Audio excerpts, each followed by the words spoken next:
Hello दोस्तों, आप सभी का स्वागत है आपके भोजपुरी से जुड़ी तमाम खबरों में। जी हाँ, आज बात करें एक बार फिर भोजपुरी इंडस्ट्री के सुपरस्टार यानी कि खेसारी लाल यादव की आने वाली फिल्म के लिए।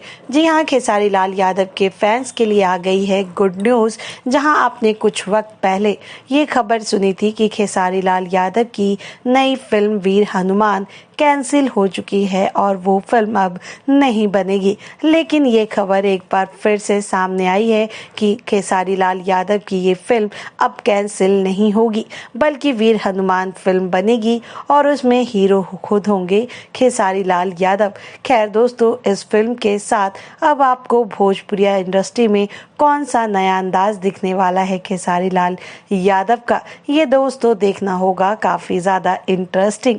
लेकिन तब तक के लिए भोजपुरी से जुड़ी तमाम खबरों को जानने के लिए अभी हमारे चैनल को सब्सक्राइब कीजिए एंड बेल आइकन का बटन प्रेस करना बिल्कुल ना भूलें।